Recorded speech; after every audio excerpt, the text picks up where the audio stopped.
स्वागत है एक बार फिर से आप सभी का आप ही के अपने चैनल एक स्टडी पॉइंट में। फ्रेंड्स, जैसे कि आपको पता ही है, हम बात कर रहे हैं BA final year political science. अगर आपके पास में भी बीए फाइनल ईयर में राजनीति विज्ञान है तो उसमें एक पेपर होगा जिसका नाम है लोक प्रशासन। अभी तक फ्रेंड हम लोक प्रशासन को सिलेबस को अच्छे से कंप्लीट कर रहे थे, जिसमें हमने अभी तक पढ़ा यूनिट 1 को, यूनिट 2 को, यूनिट 3 को। टोटल इसमें 4 यूनिट है। आज हम अपने लास्ट यूनिट के बारे में बात करेंगे और इस तरीके से हमारा जो कंप्लीट सिलेबस है लोक प्रशासन का वो अच्छे से कंप्लीट हो जाएगा। और फ्रेंड्स, इस वीडियो में मैं आपको 160 से भी ज़्यादा इंपॉर्टेंट क्वेश्चंस को कराऊंगा और इन्हीं 160 में से कोई 25 क्वेश्चंस आपसे पूछ ले जाते हैं तो पार्ट 4 भी करना आपके लिए बहुत ही ज़्यादा इंपॉर्टेंट हो जाता है। अगर आपने पार्ट 1, 2, 3 को नहीं देखा तो आपने 75% सिलेबस अपना मिस कर दिया है। तो सबसे पहले आप पार्ट 1, 2, 3 को देख लीजिएगा। उसके बाद हम उम्मीद कर सकते हैं कि आपके 100 में से 90 प्लस मार्क्स ज़रूर आ जाएंगे अगर आप चारों पार्ट को अच्छे से देख लेते हैं। उसके बाद मैं आपको प्रीवियस ईयर क्वेश्चंस पेपर भी कराऊंगा ताकि आपको आइडिया लग जाएगा कि जो मैंने क्वेश्चंस कराए हैं कि सारे क्वेश्चंस वहीं से ही पूछे जाते हैं। तो फ्रेंड्स, वीडियो को स्टार्ट करने से पहले एक लाइक ज़रूर कर दीजिएगा। अगर आप हमारे चैनल पर वीडियो को पहली बार देख रहे हैं तो चैनल को सब्सक्राइब ज़रूर कर दीजिएगा एक बार। तो चलिए फ्रेंड्स, देखते हैं इसमें अपने पहला इंपॉर्टेंट क्वेश्चन क्या कहता है। में हमारा पहला इंपॉर्टेंट क्वेश्चन है, वो कहता है श्री लालू प्रसाद यादव ने कितनी बार संसद में रेल बजट प्रस्तुत किया। तो आपको पता होगा श्री लालू प्रसाद यादव रेल मंत्री रह चुके हैं भारत के। उन्होंने 6 बार संसद में रेल बजट प्रस्तुत किया है। उसके बाद क्वेश्चन नंबर 2 कहता है भर्ती की योग्यता प्रणाली से पूर्व कौन सी व्यवस्था प्रचलित थी। तो मतलब जब योग्यता के आधार पर भर्ती नहीं की जाती थी उससे पहले होती थी पदों की बिक्री, लूट प्रणाली, संरक्षण प्रणाली। तो तीनों इसका आंसर हो जाएगा। क्वेश्चन नंबर 3 कहता है भर्ती की जिस व्यवस्था में उपलब्ध सभी प्रत्याशियों को आमंत्रित किया जाता है उसे कहते हैं, जिसमें सभी प्रत्याशी पार्टिसिपेट कर सकते हैं, उसको कहेंगे भैया खुली भर्ती। क्वेश्चन नंबर 4 कहता है इसमें सरकारी पदों पर किए जाने वाली भर्ती की व्यवस्था में कौन सा गुण वांछित नहीं है। तो भैया संवेदनहीनता। नेक्स्ट है क्वेश्चन नंबर 5, इनमें से किसको स्टाफ की कार्यकुशलता की कुंजी समझा जा सकता है। तो अगर हम समझे कि कार्यकुशलता क्या होता है, जो कार्य को आसान बनाए, तो भैया प्रशिक्षण की हेल्प से। नेक्स्ट है क्वेश्चन नंबर 6, प्रशिक्षण का मूल उद्देश्य कर्मचारी को अपने कार्य के प्रति दक्ष बनाना। दक्ष होता है सक्षम बनाना। उसके बाद क्वेश्चन नंबर 7 कहता है इसमें पदोन्नति से क्या अर्थ है। तो भैया पदोन्नति को बोलेंगे इंग्लिश में प्रमोशन। तो भैया पद, स्तर, स्थान, सम्मान, कार्य तथा उत्तरदायित्व में वृद्धि। तो ए ऑप्शन इसका राइट आंसर हो जाएगा। उसके बाद क्वेश्चन नंबर 8 कहता है भर्ती की जिस प्रणाली में केवल उन प्रत्याशियों को ही अवसर प्रदान किया जाता है जो पहले ही सेवा में है। तो मतलब जो पहले से ही काम कर रहे हैं उन्हीं प्रत्याशी को सेवा का अवसर दिया जा रहा है, तो उसे बोलेंगे पदोन्नति द्वारा भर्ती, मीन्स प्रमोशन होना उनका। क्वेश्चन नंबर 9 कहता है भारतीय लोक प्रशासन संस्था व्यस्त रहता है। तो भारतीय जो लोक प्रशासन संस्था है वो किन किन चीज़ों में व्यस्त रहता है। तो भैया प्रशिक्षण में, प्रकाशन में और शोध में। शिक्षण को छोड़ के इसके तीनों ऑप्शन करेक्ट हो जाएंगे। उसके बाद क्वेश्चन नंबर 10, सेवा में भर्ती से पूर्व किस प्रकार के प्रशिक्षण की आवश्यकता होती है। तो बात करेगी सेवा में भर्ती से पूर्व, मतलब भर्ती से पहले कौन से प्रशिक्षण की आवश्यकता पड़ेगी। तो प्रवेश पूर्व प्रशिक्षण बोल दिया जाएगा उसको। उसके बाद क्वेश्चन नंबर 11 कहता है इंग्लैंड में भर्ती की योग्यता प्रणाली का प्रारंभ कब हुआ। तो योग्यता के आधार पर भर्ती सबसे पहले इंग्लैंड में सन 1855 में की गई थी। इसकी शुरुआत कहाँ पर, इंग्लैंड में। उसके बाद 12 भारत में योग्यता प्रणाली पर आधारित भर्ती के जनक कौन थे। तो भैया लॉर्ड मैकाले। लॉर्ड मैकाले को आप याद कर लीजिए, इंपॉर्टेंट क्वेश्चन है। क्वेश्चन नंबर 13 कहता है संयुक्त राज्य अमेरिका में योग्यता प्रणाली पर आधारित भर्ती व्यवस्था को कब अपनाया गया। तो भैया 1887 में। उससे पहले कहाँ पर, इंग्लैंड में 1855 में, मतलब 1855 में इंग्लैंड में और 1887 में कहाँ पर, अमेरिका में। उसके बाद 14 संयुक्त राज्य अमेरिका में भर्ती की योग्यता प्रणाली को राष्ट्रपति स्पेस में बताना है कि हत्या के बाद अपनाया गया। तो गैरफील्ड की हत्या के बाद अपनाया गया योग्यता प्रणाली को। उसके बाद 15 कहता है इसमें, भारत में भर्ती की योग्यता पर आधारित प्रणाली को किस वर्ष अपनाया गया। तो भारत वाले तो सबसे पीछे रहते हैं, 1921 में। नेक्स्ट है इसमें क्वेश्चन नंबर 16, इनमें से कौन सी पदोन्नति का उदाहरण है। तो पदोन्नति का उदाहरण बताना है इसमें, ऑप्शन नंबर सी हो जाएगा, एक प्रवक्ता को वरिष्ठता के आधार पर विभागाध्यक्ष नियुक्त करना। तो मतलब उसकी वरिष्ठता के आधार पर विभाग का अध्यक्ष बनाना, तो ये पदोन्नति का उदाहरण हो जाएगा। 17 कहता है इसमें, क्या होता है जब उचित पदोन्नति व्यवस्था नहीं होती। तो कर्मचारियों का मनोबल टूट जाता है, कर्मचारियों में असंतोष और अकुशलता का संचार होता है। तो ए और बी इसका राइट आंसर हो जाएगा। 18 कहता है, अमेरिकी लोक सेवा में भर्ती की न्यूनतम और अधिकतम आयु क्या है। तो भैया वहाँ पर कोई सीमा नहीं है। 19 है इसमें, पूर्व में फ्रांस में रिक्त पदों को उन लोगों को दे दिया जाता था जो उन पदों की ज़्यादा से ज़्यादा बोली नीलामी में दे सकते थे। इस व्यवस्था को क्या कहा जाएगा। तो पदों की बिक्री बोला जाएगा उसको। ये कहाँ पर व्यवस्था थी, फ्रांस में। नेक्स्ट है इसमें 20, किस प्रणाली में समस्त कर्मियों को उनके पद से हटा दिया जाता था और जीतने वाली पार्टी, मतलब पार्टी के अनुसार चहेते को वो स्थान दे दिए जाते थे। तो इस व्यवस्था को क्या बोलेंगे, लोट प्रणाली। तो लोट प्रणाली व्यवस्था के अंतर्गत पार्टी द्वारा अपने चहेतों को पद दे दिए जाते थे। ये कहाँ पर व्यवस्था थी, अमेरिका में। ऐसे भी क्वेश्चंस पूछ ले जाता है आपसे। 20 का आंसर हो जाएगा ए ऑप्शन। इसमें जो क्वेश्चन नंबर 21 है वो कहता है, आधुनिक युग में प्राय, मतलब आज की बात कर रहे हैं, सभी देशों में भर्ती की किस प्रणाली को पूर्ण मान्यता प्रदान की गई है।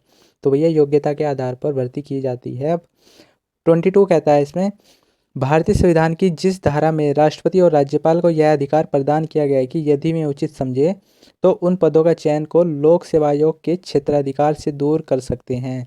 तो यह बात किस आर्टिकल में कही गई है। तो 320 अनुच्छेद में।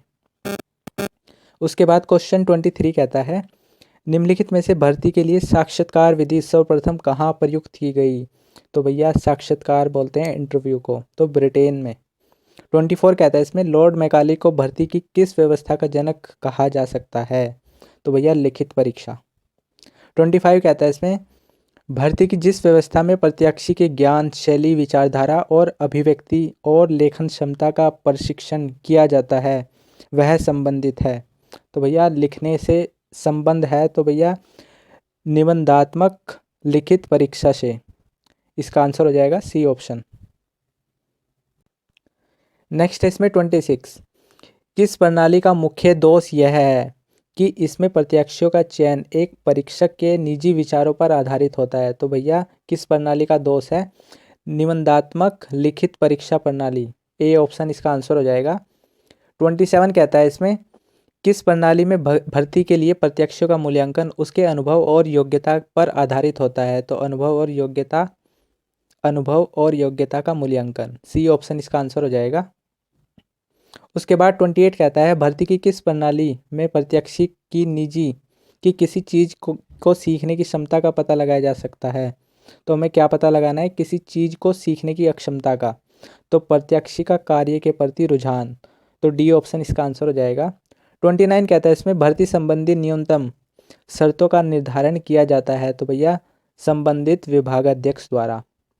30 क्वेश्चन इसमें इंपॉर्टेंट है, भारत में पदोन्नति प्रणाली है तो योग्यता एवं वरिष्ठता दोनों प्रणाली है। 31 कहता है इसमें, भर्ती की सामान्य योग्यताएं है। तो ए नागरिकता, बी लिंग, तीसरा अधिवास या निवास। तो ये तीनों इसका आंसर हो जाएगा। 32 कहता है इसमें, भर्ती की विशिष्ट योग्यताओं को इंगित करते हैं। तो आयु, शिक्षा, अनुभव, व्यक्तिक गुण। तो तीनों इसका आंसर हो जाएगा इसका भी। नेक्स्ट इसमें 33 कहता है, भर्ती के लिए सामूहिक वाद विवाद की विधि को कौन सी सेवाएं बल प्रदान करती है। तो भैया सुरक्षा सेवाएं।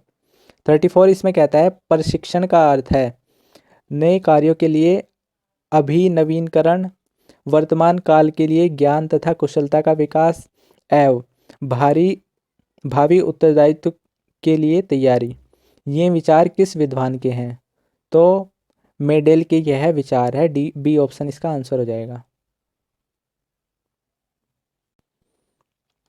उसके बाद 35 इसमें कहता है, हम परीक्षण की परिभाषा इस प्रकार कर सकते हैं कि वह प्रबंधन द्वारा किया गया सचेत प्रयास है जो कि कर्मचारियों को अपना कार्य सीखने और उपजीविका संबंधी विकास करने में सहायता और निर्देशन देता है। तो यह किस विद्वान का विचार है? तो मेडल का ही यह विचार है।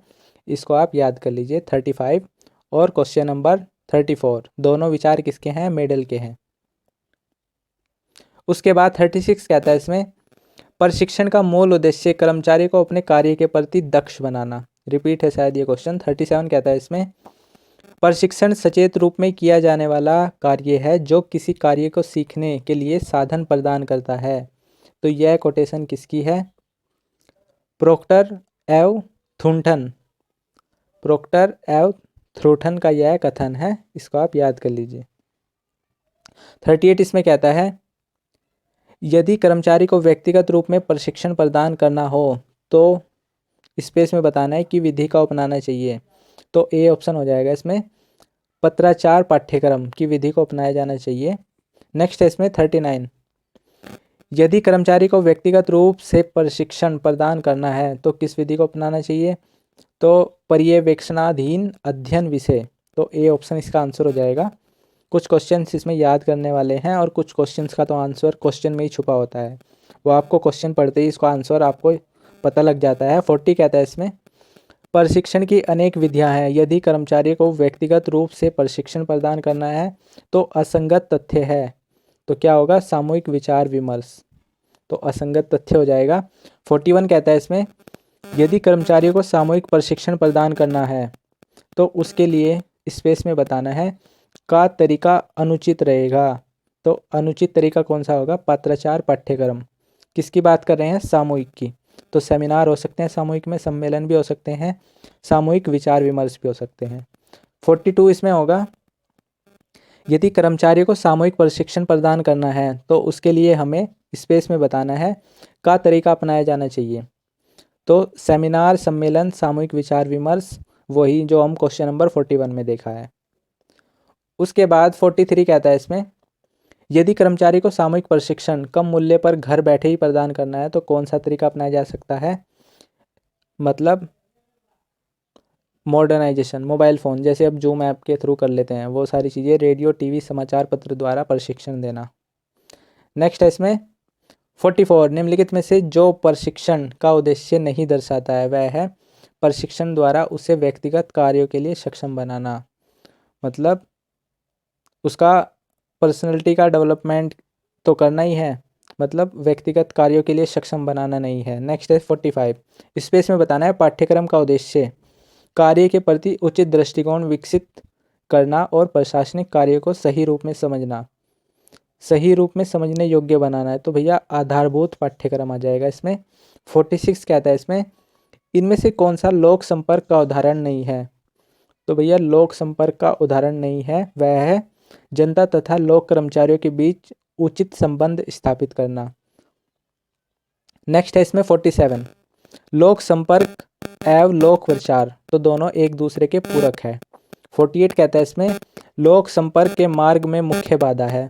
तो जनता की निरक्षता और जनता की उदासीनता, कार्य पद्धति की जटिलता। तो डी ऑप्शन इसका आंसर हो जाएगा, ये सभी।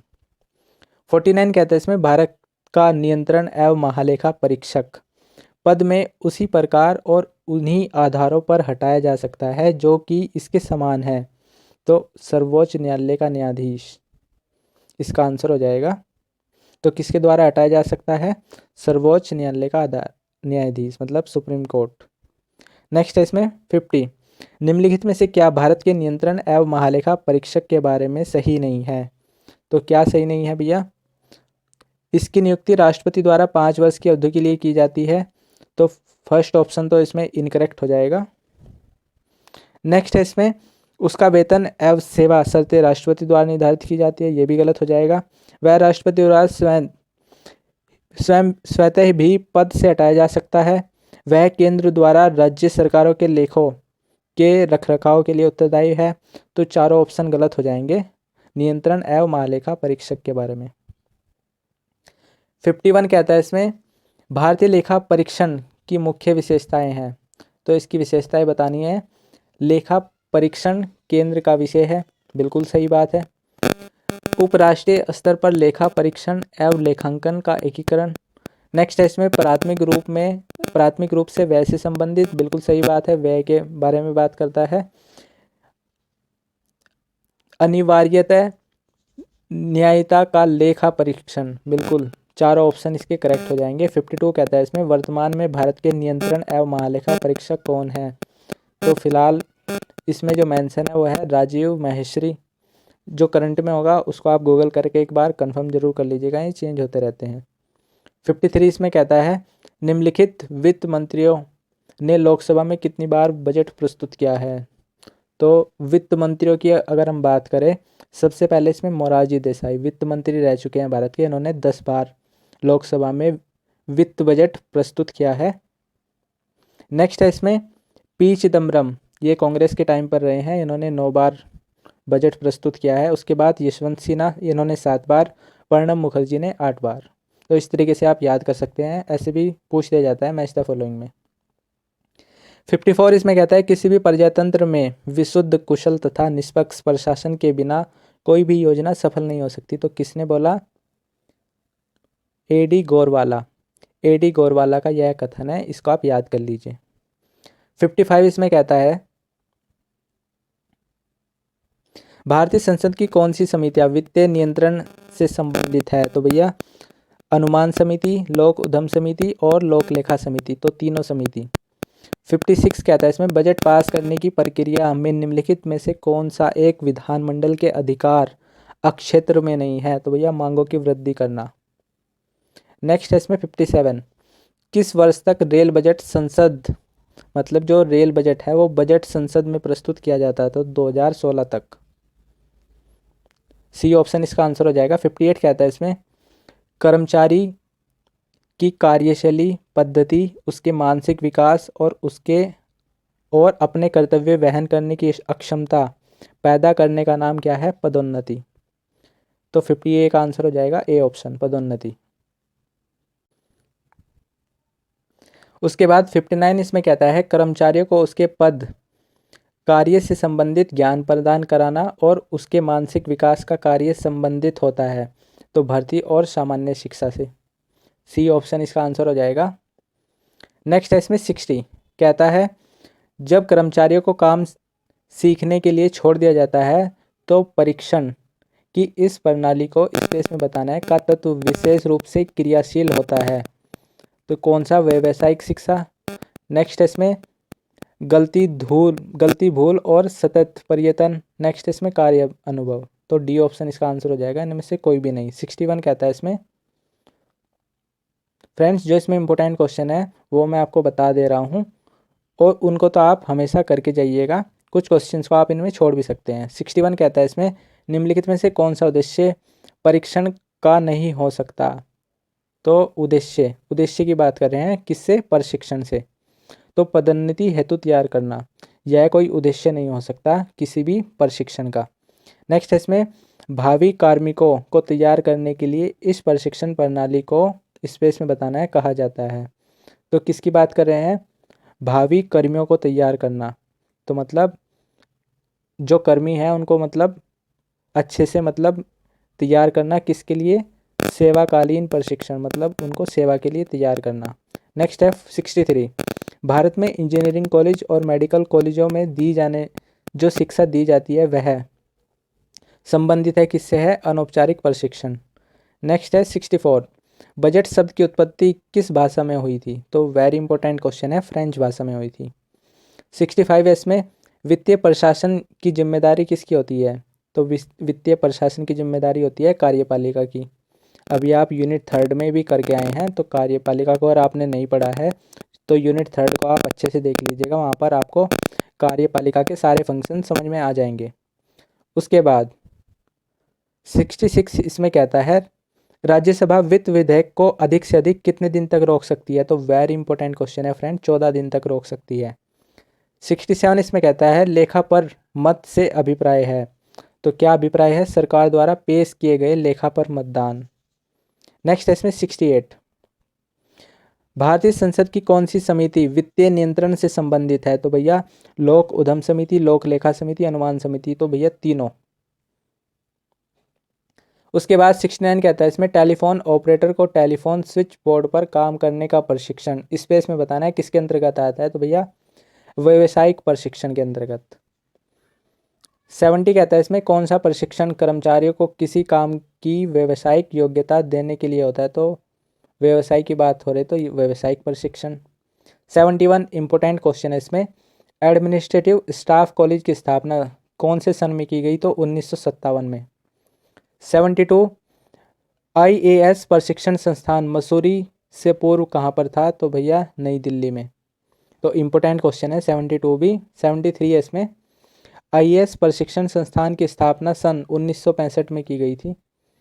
सी ऑप्शन इसका आंसर हो जाएगा। 74 कहता है इसमें, प्रशिक्षण के किस तरीके में एक या अधिक विभागों से कर्मियों को बुलाकर अनुभवी अधिकारियों से संरक्षण में प्रशिक्षण दिया जाता है, तो भैया अनुभव से प्रशिक्षण।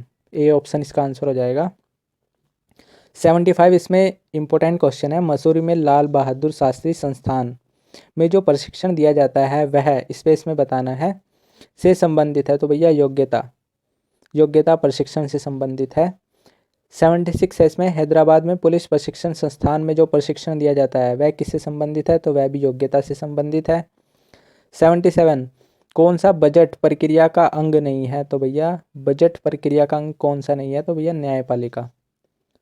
78 कहता है इसमें, भारतीय लोक प्रशासन संस्थान व्यस्त रहता है, तो ये क्वेश्चन भी रिपीट हो गया है, तो शिक्षण को छोड़ के बाकी सारा हो जाएगा इसका आंसर। 79 इसमें कहता है, स्वतंत्रता प्राप्ति से पूर्व IAS के अधिकारियों का प्रशिक्षण कहाँ पर मतलब दिया जाता था, इंग्लैंड में, मतलब जब भारत आज़ाद नहीं होता तब की बात कर रहे हैं। इसमें क्वेश्चन नंबर 80 कहता है, लैटिन भाषा के शब्द परमवीर से कौन सा शब्द बना है, तो लैटिन भाषा का शब्द परमवीर से प्रोटेक्शन शब्द बना है। पदोन्नति का संबंध किससे है, तो सेवारत व्यक्ति से है जो पहले से ही काम कर रहे हैं। 82 कहता है इसमें, उचित पदोन्नति नीति के अभाव से क्या संभव है, तो कर्मचारियों में असंतोष। ये क्वेश्चन भी रिपीट है, उपयुक्त सभी इसका आंसर हो जाएगा। 83 कहता है इसमें, उचित पदोन्नति की नीति के अनुसरण से संगठन में क्या हो सकता है, तो कर्मचारियों का मनोबल उन्नत रहेगा, उत्पादन अक्षमता बढ़ेगी, कर्मचारियों में संतोष रहेगा, तो ये सभी इसका आंसर हो जाएगा। ये उन्नति के मतलब पदोन्नति के फायदे हैं। नेक्स्ट है इसमें 84, पदोन्नति के लिए भारत में सर्वप्रथम कदम कब उठाया गया, तो 1947 में। 85 कहता है इसमें, संतुलित बजट का अर्थ है, तो अनुमानित व्यय और अनुमानित आय से अधिक ना हो, तो यह संतुलित बजट कहलाएगा। उसके बाद 86 इसमें कहता है, वित्तीय प्रशासन के प्रमुख उद्देश्य है, तो बजट तैयार करना, बजट का क्रियान्वयन, बजट पर संसदीय कार्रवाई, तो तीनों इसका आंसर हो जाएगा। 87 कहता है, सभी प्रकार के प्रशासन का अर्थ प्राधिकार है, यह विचार किसका है, तो वेरी इंपॉर्टेंट क्वेश्चन है, फाइनर का यह विचार है, तो 87 इसमें इंपॉर्टेंट क्वेश्चन है। 88 कहता है, पदोन्नति के लिए भारत में सर्वप्रथम पहल किसने की, तो भैया ईस्ट इंडिया कंपनी ने, और कौन से सन में कदम उठाए गए थे पदोन्नति पर, 1947 में। 89 इसमें कहता है, हम यह चाहते हैं कि जो कर्मचारी सेवा में हैं उनके अधिकार को पदोन्नति के प्राप्त अवसर प्रदान करके मान्यता दी जाए। उक्त सिफारिश किसकी है, तो प्रथम वेतन आयोग की यह सिफारिश है। ये भी इंपॉर्टेंट क्वेश्चन है, कॉम्पिटिटिव एग्जाम में भी पूछ लिया गया है। 90 कहता है इसमें, द्वितीय वर्ग और तृतीय वर्ग सेवाओं के कर्मचारियों को उच्च सेवाओं के लिए एक सीमित प्रतियोगिता परीक्षा के माध्यम से चुने जाने की सुविधा होनी चाहिए। यह सिफारिश किसकी है, तो यह भी प्रथम वेतन आयोग की सिफारिश है, इसको भी आप याद कर लीजिएगा। 91 कहता है इसमें, पदोन्नति का आधार योग्यता होना चाहिए, न कि सेवारत व्यक्तियों की वरिष्ठता। यह सिफारिश किसकी है, तो लोक लेखा समिति की यह सिफारिश है। उसके बाद 92 इसमें कहता है, लोक सेवा व्यावसायिक सेवा है, जिसका अर्थ है जो व्यक्ति सरकारी नौकरी करता है वह जीविकापार्जन के रूप में उसे स्वीकार करता है और संपूर्ण जीवन उसमें व्यतीत कर देता है और अपने विचार अपने कार्य के आधार पर आगे बढ़ता रहता है। डॉक्टर ए अवस्थी ने उक्त विचार किस बात की ओर इशारा करते हैं, तो डॉक्टर ए अवस्थी का यह विचार है, तो प्रशिक्षण के बारे में यह बात करते हैं। उसके बाद 93, निष्पादक बजट शब्द की संज्ञा दी, तो किसने दी, अमेरिका के प्रथम हूवर आयोग ने। तो अमेरिका के प्रथम जो हूवर आयोग थे उन्होंने निष्पादन बजट की संज्ञा दी। 94 इसमें कहता है निम्नलिखित अनुच्छेदों में से किस अनुच्छेद में भारतीय संविधान के बजट शब्द का उल्लेख किया गया।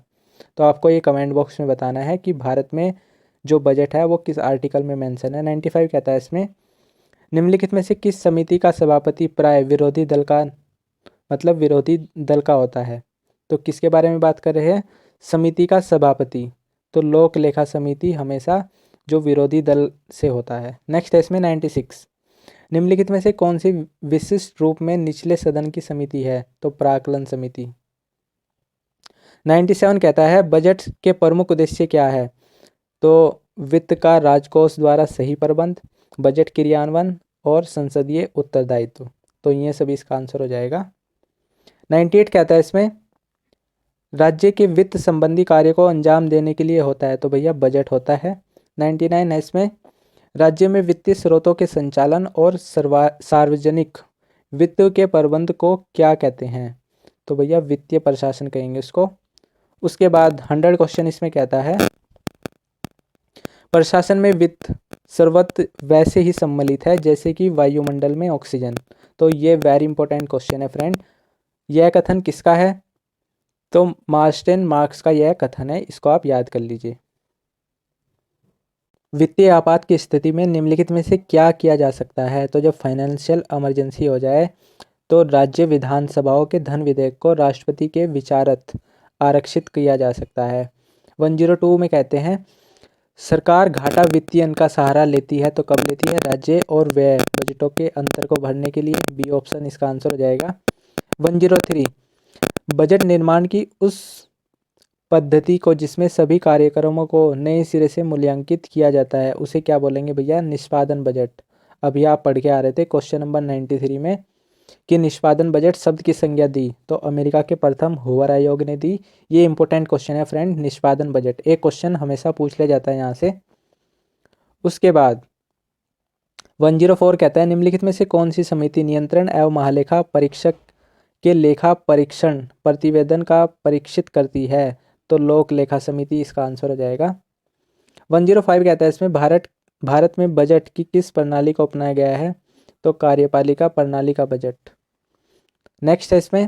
उसके बाद 106 लोकसभा अध्यक्ष द्वारा यह निर्णित कर देने पर कि कोई विधेयक वित्त विधेयक है या नहीं, इस निर्णय को क्या निम्नलिखित में से किस जगह चुनौती दी जा सकती है। तो वेरी इंपॉर्टेंट क्वेश्चन है फ्रेंड्स 106। अगर आप किसी कम्पिटिटिव एग्जाम की तैयारी कर रहे हैं तो तब तो और भी ज़्यादा इंपॉर्टेंट है। किसी न्यायालय में बिल्कुल नहीं, लोकसभा में बिल्कुल नहीं, राष्ट्रपति द्वारा बिल्कुल नहीं। तो डी ऑप्शन इसका आंसर हो जाएगा। अगर 106 का आपको आंसर पता है तो ज़रूर कमेंट बॉक्स में मेंशन करना। नेक्स्ट है 107 वित्तीय मामलों में राज्यसभा के अधिकार है। तो भैया वेरी लिमिटेड अधिकार है किसके, राज्यसभा के। 108 कहता है मैं लोक लेखा समिति का कार्य नहीं है। तो क्या कार्य नहीं है, डी ऑप्शन। इस बात की जांच करना कि प्रशासकीय क्रियाओं के संपादन में जो धन लगा हुआ है वह अनुमानों में निहित नीति की सीमाओं के अंतर्गत है अथवा नहीं। 109 वेरी इंपॉर्टेंट क्वेश्चन है। नीति आयोग का मुख्यालय किस शहर में, तो दिल्ली में है, पता होगा आपको। 110 कहता है भारत में सार्वजनिक वित्त को कौन नियंत्रित करता है। तो संसद करता है। 111 कहता है इसमें भारत के नियंत्रण एवं महालेखा परीक्षक के द्वारा निम्नलिखित में से किस नीति प्राधिकरणों निकायों का लेखा परीक्षण किया जा सकता है। तो भारत की संचित कोष का। उसके बाद राज्य के लोक लेखा और भारत के आकस्मिक कोष का। तो तीनों इसका आंसर हो जाएगा। किसके द्वारा, महालेखा परीक्षक द्वारा। नियंत्रण एवं महालेखा परीक्षक वेरी इंपॉर्टेंट टॉपिक है फ्रेंड। 112 में बात की गई है मनी बिल को भारतीय संविधान के किस अनुच्छेद में प्रतिपादित किया है। तो 110 में। बजट के अधिनियमित होने में सम्मिलित स्तरों में सम्मिलित है। तो क्या क्या सम्मिलित है भैया, प्रस्तुतिकरण और उसके बाद अनुदानों की मांगों पर मतदान। सी तीसरा है इसमें सामान्य विमर्श। उसके बाद वित्तीय विधेयकों को पारित करना। तो फोर्थ ऑप्शन नहीं होगा इसमें, बाकी सभी हो जाएंगे। उसके बाद 114 कहता है इसमें निम्नलिखित बजट से रेल बजट किस वर्ष अलग हुआ। तो भैया 1924 में। नेक्स्ट है 115 बजट का मुख्य 5 चरणों से होकर गुजरना पड़ता है, इसे क्रमबद्ध कीजिए। तो सबसे पहले क्या होता है, जब बजट तैयार किया जाता है तो सबसे पहले होता है बजट की तैयारी। तो तीसरा इंक्रीजिंग ऑर्डर में सबसे पहले आएगा। उसके बाद संसद की स्वीकृति होती है। उसके बाद बजट का क्रियान्वयन होता है। उसके बाद वित्तीय कोषों का लेखांकन होता है। फिर उसके बाद लेखा परीक्षा होता है। तो इस तरीके से ए ऑप्शन इसका आंसर हो जाएगा। ऐसे क्वेश्चंस को फ्रेंड आप खुद से भी एक बार ज़रूर ट्राई करना, ताकि आपको और ज़्यादा अच्छे से क्लियर हो जाए। 116 कहता है इसमें, बजट पर चर्चा के दौरान विपक्ष या संसद कौन सा प्रस्ताव नहीं पारित कर सकती? तो अविश्वास प्रस्ताव। 117 कहता है इसमें, सार्वजनिक खर्च पर संसद किसके माध्यम से नियंत्रण करती है? तो अभी आपने पढ़ा था, लेखा नियंत्रण तथा महालेखा परीक्षक द्वारा। 118 इसमें, किसने सर्वप्रथम 1969 में शून्य आधारित बजट प्रस्तुत किया? तो पीटर एफ। ए ऑप्शन इसका आंसर हो जाएगा। 119 कहता है इसमें, संघ लोक सेवा आयोग है तो संवैधानिक संस्था है। संवैधानिक आपको मैंने बताया था कि जो कॉन्स्टिट्यूशन में मेंशन हो उसको संवैधानिक संस्था बोलते हैं। 120 कहता है इसमें, वर्तमान में संघ लोक सेवा आयोग के सदस्यों की संख्या चेयरमैन सहित कितनी है? तो 11 सदस्यों की संख्या है चेयरमैन के साथ में। 121 है इसमें, लोक सेवा आयोग भारत में बना तो 1926 में। वेरी इंपॉर्टेंट क्वेश्चन है, 1 to 1। 122 है इसमें, एडमिनिस्ट्रेटिव स्टाफ कॉलेज स्थित है तो कहाँ पर है? हैदराबाद में। ये तीनों question friend very important question है। नेक्स्ट है 123, किस व्यवस्था में अक्षेत्रीय कार्यालय प्रधान कार्यालय से दूर स्थित होते हैं? सेकंड है इसमें, आदेशों की रेखा प्रादेशिक कार्यालयों के माध्यम से अक्षेत्रीय कार्यालय तक जाती है। तीसरा है इसमें, प्रादेशिक कार्यालय भौगोलिक दृष्टि से विकेंद्रित होते हैं। तो हम किसकी बात कर रहे हैं? छोटी भुजाएं लंबी उंगलियां। यह कथन आपको बताना है किसका है, अभी हम यूनिट 3 में करके आए हैं, तो आप कमेंट बॉक्स में ज़रूर बताना। नेक्स्ट है इसमें 1 to 4, विलोबी की बहुल व्यवस्था समान है तो किसके समान है? सभी उंगलियां के। 125 इसमें कहता है, सिविल सेवा आचरण नियमों का उद्देश्य प्रशासन को उत्तरदायी बनाना, जवाबदेह बनाना, लोकतांत्रिक बनाना। तो तीनों इसका आंसर हो जाएगा। 1 to 6 कहता है इसमें, उदारीकरण निजीकरण तथा वैश्वीकरण का उद्देश्य है तो भैया आर्थिक सुधार। नेक्स्ट है इसमें 127, किसी अनुदान की मांगों में से विशिष्ट धनराशि कम करने का प्रस्ताव सदन में रखा जाता है, इसे कहते हैं। तो किसी अनुदान की मांगों को विशिष्ट धनराशि कम करने का प्रस्ताव सदन में रखा जाता है तो इसको क्या बोलेंगे? मित्रवैयता संबंधी कटौती प्रस्ताव। तो बी ऑप्शन इसका आंसर हो जाएगा। 128 कहता है इसमें, प्रधान और अक्षेत्रीय कार्यालयों के मध्य निम्न संबंधों की व्याख्या किसने की? तो लूथर गुलिक ने। नेक्स्ट है इसमें 1 to 9, निम्नलिखित में से भारतीय संविधान के किस अनुच्छेद में बजट संबंधी प्रावधान उल्लेखित है? तो 112 से 117 में। 130 कहता है इसमें, संयुक्त परामर्शदर्शी समिति जेसीसी का संबंध किससे है? तो नियोजक नियोक्ता संबंधों से। 131 इसमें कहता है, होल्डन समिति के विभागीय संगठन के आधार बताइए। तो 2 आधार है किसके? होल्डन समिति के विभागीय संगठन के। 132 इसमें इंपॉर्टेंट क्वेश्चन है, ब्यूरो पद्धति कहते हैं जहां संगठन का अध्यक्ष एक व्यक्ति होता है उसको ब्यूरो पद्धति कहा जाता है। 133 है इसमें, भारत में निष्पादन बजट सर्वप्रथम कब अपनाया गया? तो 1956 में। ये भी इंपॉर्टेंट क्वेश्चन है फ्रेंड। 134 है इसमें, निम्नलिखित में से कौन सा उदारीकरण का प्रभाव नहीं है? तो कोटा परमिट और लाइसेंस राज का अंत, यह उदारीकरण का प्रभाव नहीं है। बी ऑप्शन इसका आंसर हो जाएगा। उसके बाद इसमें 135 कहता है, प्रथम अप्रैल के बाद विनियोजन विधेयक पास होने तक सरकारी कार्यवाही के संचालन के संसद द्वारा जो बिल पास किया जाता है उसे कहते हैं लेखानुदान। तो ये फ्रेंड वेरी इंपॉर्टेंट क्वेश्चन है। फ्रेंड्स एक बार जो ये स्लाइड है, जो अभी 2-3 स्लाइड आएगी, ये वेरी इंपॉर्टेंट क्वेश्चन है फ्रेंड्स। यहीं से क्वेश्चंस पूछे जाते हैं इसमें हर बार, तो इनका आप एक बार स्लाइड भी ले लीजिए और मैच द फॉलोइंग सबसे पहले खुद से करने का प्रयास कीजिएगा। 136 इसमें कहता है, बहुत सारे आपको आयोग दे दिए गए हैं, उनको वो सारे संवैधानिक आयोग हैं, उनको आपको आर्टिकल से मैच करना है। सबसे पहला है वित्त आयोग। तो वित्त आयोग आपको पता है आर्टिकल नंबर 280 होता है, संघीय लोक सेवा आयोग आपने यूनिट 3 में भी करके आए हैं, तो कितना इंपॉर्टेंट है, 315। चुनाव आयोग 324। नियंत्रण एवं महालेखा परीक्षक 148, ये वेरी इंपॉर्टेंट क्वेश्चन है फ्रेंड, 136। उसका 37 इसमें कहता है मैच द फॉलोइंग। बजट लोगों की संपन्नता, वर्ग संबंधों और साम्राज्य की शक्ति की जड़ों तक पहुंचता है, तो ग्लैडस्टोन का यह कथन है। सरकारी वित्त है, तो लॉयड जॉर्ज का यह कथन है। उसके बाद वित्तीय प्रशासन आधुनिक सरकार का मर्म है, तो हूवर आयोग का यह कथन है। इंपॉर्टेंट क्वेश्चन है फ्रेंड, अलग से भी पूछ लिया जाता है। उसके बाद सारे कार्य वित्त पर निर्भर है, अतः कोषागार का सबसे पहले ध्यान देना चाहिए, तो यह वेरी इंपॉर्टेंट है फ्रेंड, कौटिल्य की यह बात है, कौटिल्य ने इस बात को बोला था। उसके बाद 138 इसमें मैच द फॉलोइंग ही है। सांकेतिक कटौती प्रस्ताव, तो सांकेतिक कटौती प्रस्ताव को आपको मैच करना है। मांग की राशि 100 रुपये तक घटा दी जाए, तो इसको बोलेंगे सांकेतिक कटौती प्रस्ताव। उसके बाद मित्र व्ययता कटौती प्रस्ताव, तो मांग की राशि को निर्दिष्ट राशि तक कम से कम कर दिया जाए, तो इसको बोलेंगे मित्र व्ययता कटौती प्रस्ताव। उसके बाद नीति कटौती प्रस्ताव, तो मांग की राशि को 1 रुपये तक कर दी जाए, तो मतलब घटाकर 1 रुपये कर देना, उसको बोलेंगे नीति कटौती प्रस्ताव। सांकेतिक कटौती प्रस्ताव बोलेंगे जब 100 रुपये तक कर दी जाए। और मित्र व्ययता किसको बोलेंगे, जब मांग की राशि को निर्दिष्ट राशि तक कम से कम कर दिया जाए। आई होप कि 138 आपको क्लियर होगा। फ्रेंड्स ये जो स्लाइड है ये वेरी इंपॉर्टेंट है, इसका आप स्क्रीनशॉट जरूर ले लीजिएगा।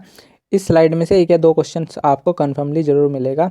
139 इसमें कहता है नीति आयोग की पहली बैठक कब हुई, तो 8 फरवरी 2015 को पहली बैठक हुई। इंपॉर्टेंट क्वेश्चन है। नीति का पूर्ण रूप क्या है, तो बदलते भारत के लिए राष्ट्रीय संस्थान, तो यह नीति का पूर्ण रूप है। उसके बाद नीति आयोग की स्थापना कब की गई, तो 1 जनवरी 2015 को। 142 कहता है इसमें 2017 में किस दिन वित्त मंत्री द्वारा लोकसभा में बजट प्रस्तुत किया गया, तो फरवरी के प्रथम दिन में। 143 इसमें कहता है निम्नलिखित में से किन लेखों का रख रखाव भारत का नियंत्रण व महालेखा परीक्षक नहीं करता, तो किसका नहीं करता, रेलवे का और रक्षा का। नेक्स्ट है इसमें 144 एक प्रवृत्ति परीक्षा से परीक्षार्थी के किस पहलू का निरीक्षण होता है, तो बुद्धि का होता है भैया। 145 कहता है हमारे वर्तमान प्रधानमंत्री का पूर्ण नाम, तो आप बता दीजिएगा। 146 इसमें कहता है जनसंपर्क का कौन सा कार्य नहीं है, तो राजनीतिक समर्था जुटाना, तो यह जनसंपर्क का कार्य नहीं है। 147 इसमें कहता है अनुमान समिति के विषय में कौन सा सत्य नहीं है, तो आधे सदस्य राज्यसभा से आता है, यह कथन बिल्कुल गलत है। 148 इसमें कहता है अखिल भारतीय सेवाओं में भर्ती हेतु प्रथम प्रारंभिक परीक्षा नए योजन के अंतर्गत किस वर्ष में संचालित की गई, तो किसकी बात करते हैं, अखिल भारतीय सेवाओं की बारे में, तो उसकी भर्ती कब की गई, 1979 में। श्री प्रणब मुखर्जी ने लोकसभा में कितनी बार बजट प्रस्तुत किया, आपको पता ही होगा, आप पढ़ के आ रहे हैं, 8 बार। 150 इसमें है निम्नलिखित में से कौन एक सार्वजनिक निगम नहीं है, तो सार्वजनिक होता है जो जनता के हित के लिए काम करे, तो हिंदुस्तान शिपयार्ड लिमिटेड सार्वजनिक निगम नहीं है। 151 कहता है कृषि एवं ग्रामीण विकास हेतु राष्ट्रीय बैंक की स्थापना किस वर्ष की गई, तो जुलाई 1982 में। उसके बाद इसमें क्वेश्चन नंबर है 152 जो कहता है निम्नलिखित में से किस शहर में Indian journal of public administration पत्रिका प्रकाशित होती है, तो भैया दिल्ली में। 153 कहता है भारत के कितने चरणों से होकर बजट पारित होता है, तो भैया 5 चरणों से होकर।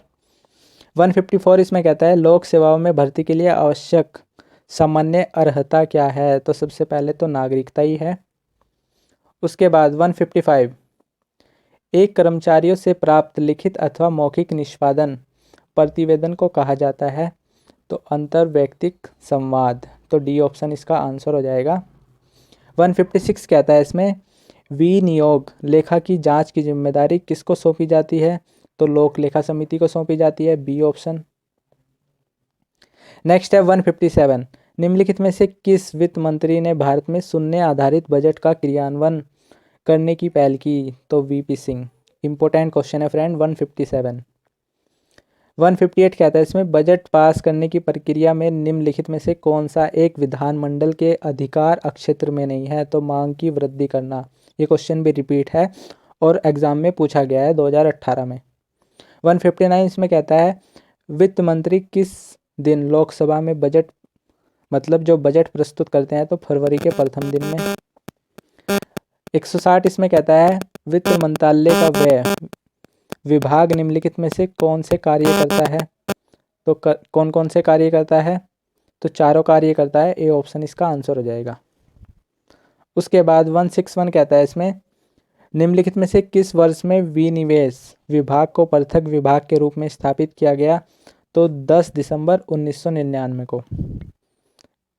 ये क्वेश्चन भी इम्पोर्टेंट है, 2019 में ये पूछा गया है। उसके बाद 162 इसमें हमारा लास्ट क्वेश्चन है और वेरी इंपॉर्टेंट क्वेश्चन है। लोक लेखा समिति को कभी कभी अनुमान समिति की जुड़वा बहन बताया जाता है। तो यह कथन बिल्कुल सत्य है। उसके बाद लोक लेखा समिति एवं अनुमान समिति का कार्य अनुपूरक है। तो असर्शन और रीजनिंग मतलब एक कथन दिया गया है और उसका तर्क दिया गया है। तो इसका आंसर हो जाएगा ए और आर दोनों सही है और ए और आर का सही स्पष्टीकरण है। मतलब जो ए है वो आर का सही स्पष्टीकरण है। नेक्स्ट है इसमें, भारत के संविधान द्वारा संसद को भारत की आकस्मिक निधि की स्थापना करने की शक्ति प्रदान की गई है। तो बिल्कुल सही बात है, कोई भी झूठ नहीं है इसमें। उसके बाद इसका जो रीजन है, तर्क है, आकस्मिक निधि का उद्देश्य सरकार को किसी अप्रत्याशित व्यय की आवश्यकता को पूरा करना है। तो ये तर्क तो इसका सही नहीं है। बाकी ए जो इसका कथन है वो बिल्कुल सही है। तो इस तरीके से फ्रेंड आज हमने 163 क्वेश्चंस को कंप्लीट किया है यूनिट 4 से। तो टोटल हमने इसमें 4 यूनिट को अच्छे से कंप्लीट कर लिया है। अगर आप ये 4 यूनिट्स के चारों पार्ट को अच्छे से देख लेते हैं तो हम एक उम्मीद कर सकते हैं कि आपके 100 में से 90 प्लस मार्क्स तो इन्हीं क्वेश्चंस में से कंफर्म हो जाएंगे, क्योंकि आपको पता होगा कि क्वेश्चन रिपीट होते हैं। तो फ्रेंड्स, अगर आपको इसमें प्रीवियस ईयर चाहिए तो प्रीवियस ईयर भी आपको करा देंगे ताकि आपको आइडिया हो जाएगा। अगर आप इन चारों पार्ट को देख लेते हैं तो प्रीवियस ईयर को तो करना आपके लिए बहुत ही ज़्यादा आसान हो जाएगा, क्योंकि क्वेश्चंस आपसे यहीं से ही पूछे जाएंगे। 2-4 क्वेश्चंस थोड़े करंट से भी पूछ ले जाते हैं कि भारत का जो रेल मंत्री है फ़िलहाल कौन है, या फिर प्रधानमंत्री से रिलेटेड ऐसे कुछ भी पूछ ले जाते हैं। बाकी सारे क्वेश्चंस इसमें सेम रहते हैं। तो फ्रेंड्स, अभी तक आपने लोक प्रशासन को अच्छे से समझा होगा। आपको ये वीडियो बहुत ज़्यादा हेल्प करेगी। तो फ्रेंड्स, अगर आपको समझ में आएगा तो वीडियो को लाइक ज़रूर करना और अपने फ्रेंड के साथ में शेयर कीजिएगा। तब तक के लिए पढ़ते रहिएगा। मिलते हैं नेक्स्ट वीडियो में, तब तक के लिए बाय।